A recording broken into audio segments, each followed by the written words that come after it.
Hello বন্ধুগণ, দুই শালিক আজকের পর্বে দেখতে পারবেন কাঞ্চিলাল গোরাকে পাঠালো গৌরবকে মারার জন্য, কিন্তু আহত হলো ঝিলিক। লাইক দিয়ে বিস্তারিত জানতে থাকুন। কাঞ্চিলালের কাছে সবচেয়ে মূল্য হচ্ছে টাকা পয়সা, ধন দৌলত।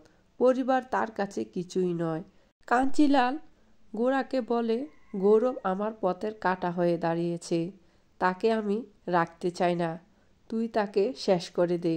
গোরা কাঞ্চিলালকে বলে, আপনি সঠিক কথাই বলেছেন, তারা দুজনকে এক করলে আপনাকে এই সম্পত্তি থেকে উচ্ছেদ করে দেবে।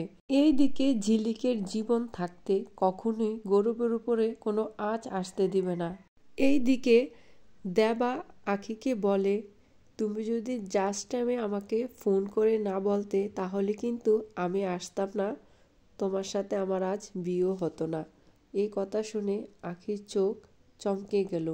এই দিকে ঝিলিক কাঞ্চিলালকে বলে, তুমি যত ধরনের ষড়যন্ত্র চক্রান্ত করো না কেন, আমার জীবন থাকতে আমি গৌরবকে মরতে দেব না।